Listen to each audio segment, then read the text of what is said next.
안녕하십니까. 송국근의 혼소리 매주 1월 보내드리는 정가뒷담화 4월 27일 인사드립니다.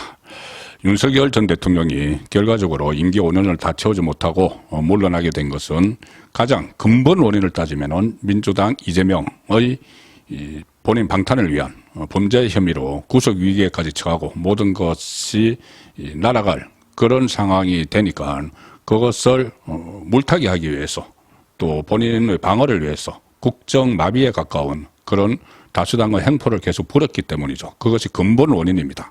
그 다음에 비상계엄령을 선포를 한 것, 거기에 대한 잘잘못, 이런 것은 다양한 시각이 있을 수가 있지만 어쨌든 이재명이 없었으면은 윤석열 전 대통령의 임기가 이렇게 중간에 끊어지지 않았겠죠. 그것은 자명한 사실입니다. 자, 그런데 이재명은 처음부터 2022년 대선에 지고 나서부터 그때부터 대장동 리스크에 걸려 있었고 여러 가지 계속 후속 범죄 혐의들이 막 수사가 되면서 뭔가 이 탈출구를 마련해야 되는데 거기서 탈출구를 마련했던 것이 바로 김건희 때리기입니다. 김건희 리스크 때리기. 자, 대선 때도 어떤 그때 민주당에서 나온 성명들이 윤석열 후보를 공격하는 것보다 김건희 그 배우자를 공격하는 것이 더 많았죠. 그리고 그 이후에도 이재명이 사법 리스크가 최고조에 달할 때마다 맞불을 놓은 상대가 김건희입니다. 그것이 김건희 특검하자 이렇게 해서 계속 김건희 특검을 제기를 해서 그것을 또 그 거부권을 행사하면은 재표결해서 폐기가 되면은 또 다시 제출을 하고 그리고 김건희 특검을 가지고 일종의 그 우파 진영을 갈라치기도 했죠. 갈라치기를 해서 이 가령 예를 들어서 한동훈 전 대표 쪽을 계속 자극을 해서 이 우파가 갈라지는 자, 그 상황이었습니다. 그래서 그때 기억하시겠지만은 그때는 저도 김건희 여사는 당분간 활동을 중단하는 게 좋겠다. 워낙 이 공세가 거기에 집중이 되고 일종의 어떻게 보면 또 그 공세를 할 수 있는 수단도 있었죠. 그러니까 그 거리가 있었다는 이야기입니다. 무슨 도이치모터스 사건이나 명품 파우치, 이 파우치 수수 사건이나 여러 가지가 있었습니다. 자, 그래서 김건희를 계속 공격을 하면서 윤석열 정부를 흔들었고 지금도 김건희 특검을 또다시 하겠다. 윤석열 전 대통령이 물러났는데도. 그래서 이것은 나중에 만에 하나 집권을 하면은 적폐몰이의 수단으로 또 삼기 위해서 또 여전히 김건희 리스크를 이야기를 하고 있습니다. 자, 그런데 김건희 여사를 처음에 이 악마화시킨 프레임이 무속이었죠. 무속 프레임으로 시작을 해서 엘리자베스 영국 교황 조문을 갔을 때도 그런 프레임을 씌웠고 모든 것을 무속으로 씌웠고 거기 연결시켜서 윤석열 전 대통령까지 무속 프레임을 막 갖췄는데 거기에 일단 자기들이 재미를 본 것 같다고 그 판단을 한 것 같습니다. 최근에 그 한덕수 대통령 권한 대행이 이 대안으로 보수 우파 대권 주자 대안으로 급격히 부상을 하고 있죠. 그러니 한덕수 때리기와 함께 한덕수 대행의 배우자에 대해서 또 프레임을 걸게 해놨었습니다. 저번에 김건희 무속 프레임에서 재미를 봤다고 느꼈던지 이번에도 무속 프레임을 걸기 시작을 했습니다. 특히 한덕수 대행과 친분이 있다고 주장을 하는 박지원, 지금 민주당 의원이 무속 프레임을 딱 그 덫을 놓기 시작을 했죠. 지난 23일에 MBC 그 좌파 성향 방송 MBC에 출연을 해서 한덕수 대행의 배우자가 그 무속으로 하면은 이 한덕수 부인은 김건희 어머니급이다. 김건희 여사보다도 훨씬 더 무속에 빠져 있다. 이런 이야기를 했습니다. 그 이후에 또 일부 패널들도 계속 무속 프레임을 씌우기 위한 시도를 하고 있고 아직은 한덕수 대행이 본격적으로 등판하지 않았으니까 그런데 만약에 등판을 하면은 또 그런 프레임을 씌우고 또 여러 가지 이 배우자에 대해서 한덕수 대행의 배우자에 대해서 어떤 괴담 같은 것들도 막 흘리고 있습니다. 한덕수 대행은 가령 예를 들어서 배우자가 성락을 해야지 출마를 할 수 있다든가 기가 세다 이런 이야기들 그런 이야기들은 정치권에서 상대 후보를 어떤 그 비판을 하고 깎아내릴 때 괴담처럼 많이 써먹는 거죠. 저 후보는 이 본인이 줏대가 없어 부인이 다 시키는 대로 해 이런 건데 그것까지 지금 이 프레임을 씌우고 있습니다. 그런데 지금 특히 무속 프레임과 관련해서 오늘 상당히 중요한 기사가 하나 나왔습니다. 뉴델리가 단독으로 취재한 결과를 보도를 했는데 한덕수 부인 교회까지 설립한 4대째 기독교 집안이다. 그런데 무슨 무속 의혹이냐? 민주당 무속 의혹 비웠다. 이런 기사입니다. 자, 일단 이 기사 내용을 먼저 소개해드리고 한덕수 대행의 배우자에 대해서 제가 설명을 좀 드리겠습니다. 그러니까 이 배우자 리스크는 없다.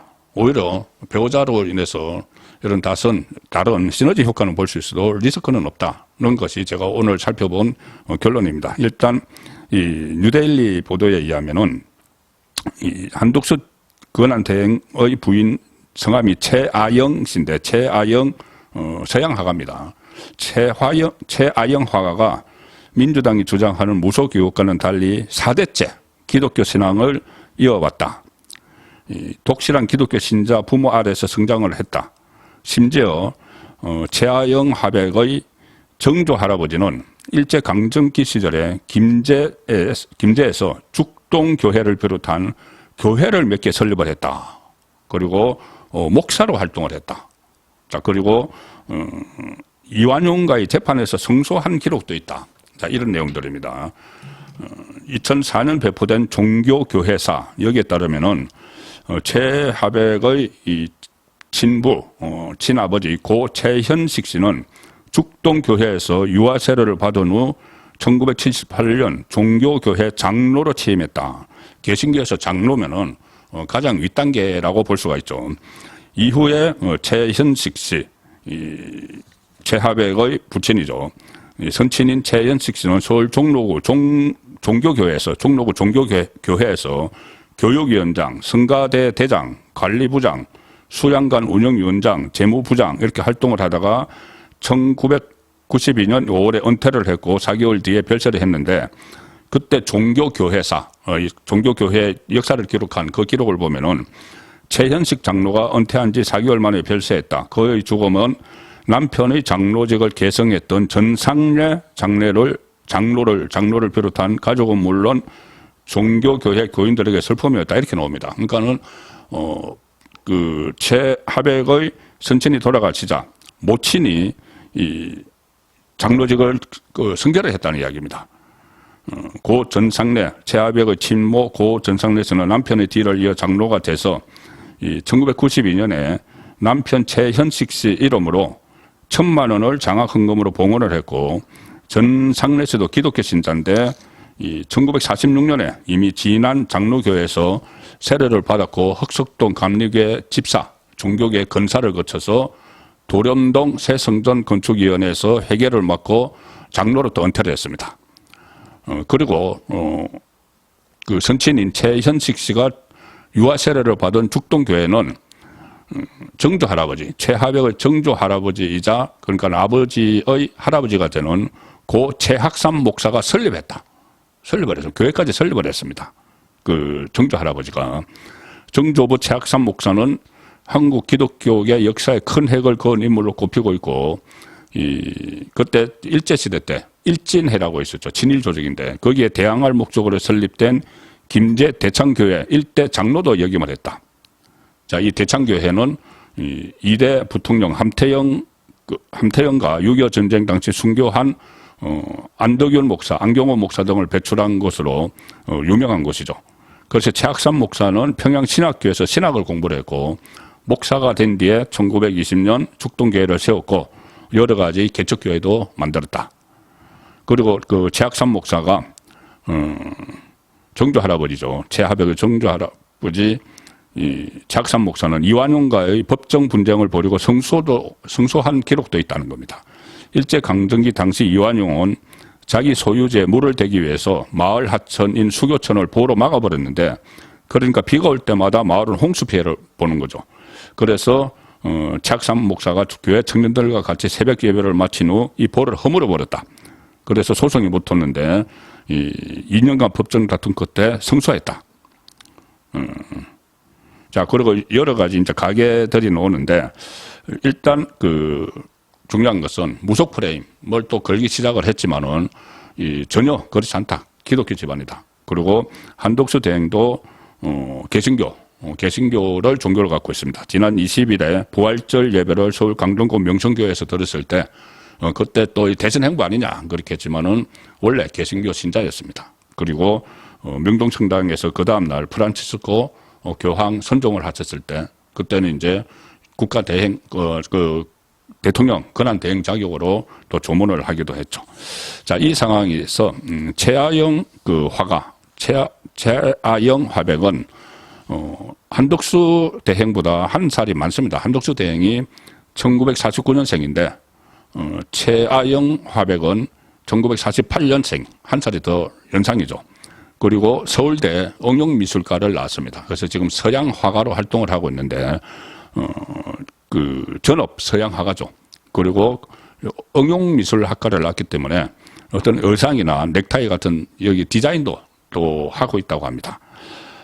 지난번 한덕수 국무총리 인사청문회 때 이 최아영 화백의 이 문제에 대해서 민주당이 또 문제를 시비를 걸고 나선 적이 있습니다. 뭐냐면은 최아영 화백의 서양화가 고에게 팔렸다. 이해충돌 아니냐. 2012년 첫 개인전 당시에 그때 효성그룹 명예회장의 부인 그리고 부영주택 등에서 그림 4점을 3,900만 원에 팔았다. 그러니까 민주당은 그림 10여 점을 1억 팔아서 1억 원의 수익을 올렸다. 한덕수 프리미엄 아니냐 이렇게 막 따졌습니다. 한덕수 대행은 그때 집사람은 제가 공직에 있을 때는 전세를 안 했다 이렇게 이야기했고 그때 정인으로 한 사람이 나왔습니다. 이 조원 갤러리 관장 강선자 씨가 청문회에 정인으로 출석을 했는데 이 문제 때문에 최하백과 25년 내지 30년 교류해왔다 이렇게 밝혔습니다. 강선자 관장이 좋은 갤러리. 강선자 관장은 최하백의 그림의 최고가는 100호짜리에 세금을 포함해서 1,980만 원이다. 실제로 거의 거래가 되는 가격이다. 수십 년부터 거래를 해왔기 때문에 안다. 그리고 최아영 작가의 작품은 이 세상에 하나밖에 없다. 그런 기법과 아이디어를 가지고 작품을 한 작가는 본 일 없다. 부군의 지위와 관계가 없다. 자, 이렇게 이야기를 했고 1년에 한 번씩 꾸준히 그룹 전에 작품을 내기도 하고 작업을 수시로 하는 것을 보면서 본인이 갤러리를 열면 전시해야겠다고 늘 생각했다. 자, 그래서 이 세상에 보석보다 더 중요하고 값지다는 그런 작품을 눈으로 봤다. 그만큼 가치가 있었기 때문에 이 판매가 된 것이지 이 프리미엄이 아니다. 이런 이야기를 했습니다. 어쨌든 지금 아마 한덕수 대행이 이 대선 출마를 선언을 하면은 여러 가지 검증이 시작이 되겠죠. 언론으로부터도 그렇고 야당으로부터도 그렇고. 그런데 이미 청문회를 여러 차례 거쳤기 때문에 한덕수 대행도 그렇고 배우자인 이 최아영 화백도 뭐 별로 틀릴 것은 없습니다. 자, 그리고 오히려 지금 민주당이 무속 프레임을 건 것이 좀 민망해지는 오히려 역풍을 맞을 수 있는 자 그런 상황이 지금부터 또 하나 나왔습니다. 뉴데일리의 취재에 의해서 한덕수 대행의 부인은 교회까지 설립한 4대째 기독교 집안인데 여기에 지금 무속 프레임을 거는 그런 무리수를 또 펼치고 있습니다. 어쨌든 이 윤석열 정부가 배우자 리스크에 의해서 좀 중간에 임기를 중단한 그런 측면이 있는데 반해서 지금 새로운 여권의 주자로 떠오르는 한덕수 대행은 그런 배우자 리스크는 일단 없다. 오히려 프리미엄이 될 수도 있다. 그런 생각이 듭니다. 예, 정가 뒷담화였습니다.